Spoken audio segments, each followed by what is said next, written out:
শারীরিক সম্পর্ক অপরাধ না, অপরাধ কখন? যখন সে বিয়ে করবে না। এখন এই বিয়েটা কত বছরে করবে না সেটার কোনো কিছু নাই। আর অপরাধ কার?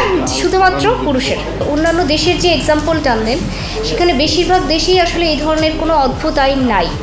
এবং ইন্ডিয়াতে নাইম ভার্সেস স্টেট এই মামলাটাই বলা হয়েছে যে সেখানে সেই মামলাটার ঘটনাটা এরকম যে একজন বিবাহিতা নারীকে মামলা করেন যে বিয়ের প্রলোভনে, আরেকজন ছেলের বিরুদ্ধে মামলা করেন যে তিনি বিয়ের প্রলোভনে তাকে ধর্ষণ করেছে এবং পরবর্তীতে ওই নারী প্রেগনেন্ট হয়ে যায়। তো প্রথমে ওই পুরুষের 10 বছরের শাস্তি হয়, হাইকোর্ট সেটা কমিয়ে 7 বছর করে, কিন্তু সুপ্রিম কোর্ট বলেন যে এটা আসলে কোনো ধর্ষণ নয়, যেহেতু ওই মেয়েটা নিজেই প্রাপ্তবয়স্ক ছিল এবং নিজে অনৈতিক সম্পর্কে নিজের ইচ্ছায় জড়িয়েছেন, অতএব এটা কোনো ধর্ষণ নয়। শুধুমাত্র ওই যে শিশুটা তার ভরণ পোষণের বিষয়ে আদালত আদেশ দেয়। তো এটা হচ্ছে আমাদের পার্শ্ববর্তী দেশের এক্সাম্পল। এবং আমাদের দেশে মনোয়ার ভার্সেস স্টেট, এটাতে হাইকোর্ট স্পষ্ট বলেছে 16 বছরের অধিক কোনো নারী যদি নিজের সম্মতিতে কোনো শারীরিক সম্পর্কে জড়ায় সেটাকে ধর্ষণ হিসেবে গণ্য হবে না। অর্থাৎ এখানে কিন্তু আমাদের আদালতেরও বক্তব্য একেবারে সুস্পষ্ট রায়ের মাধ্যমে, এবং এটা আমাদের জন্য প্রেসিডেন্ট হিসেবে, অর্থাৎ এটা আমাদের জন্য binding upon the subordinate court. তো সেই ক্ষেত্রে এই যে মামলাগুলো নেওয়া হচ্ছে এবং মামলাগুলোর প্রসিডিংস চলছে, সবচেয়ে বড় বিষয় হচ্ছে এই নারী শিশু নির্যাতন দমন আইনে কিন্তু আছে যে ধর্ষিতার নাম, পরিচয়, ছবি প্রকাশ করা যাবে না।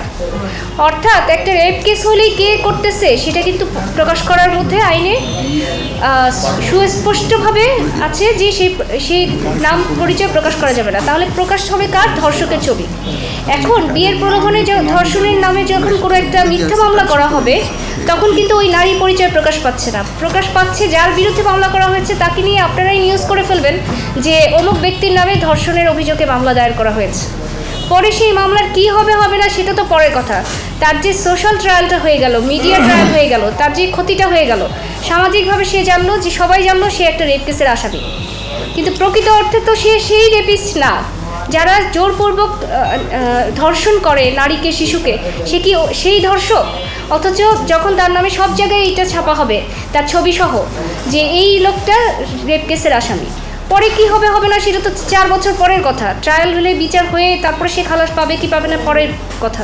প্রথমে যে তার হয়রানিটা হলো, তার প্রথমে জামিন নিয়ে হয়রানি হবে, তারপরে সে বিভিন্ন জায়গায় দৌড়াবে, সামাজিকভাবে তার পিতামাতা অসম্মানিত হবে এবং সবাই বলবে যে তার ছেলে এই কাজ করছে। সেগুলি তো আসলে কখনোই পূরণ হওয়ার না। তাই আমরা এই ধরনের মামলার বিরুদ্ধে ভয়েস রেজ করতে চাই এবং আমরা বলতে চাই যে এই ধরনের মামলা যেন গ্রহণ করা না হয় কোনোভাবেই, যেহেতু এটা আসলে প্রকৃত অর্থে কোনো রেপ না।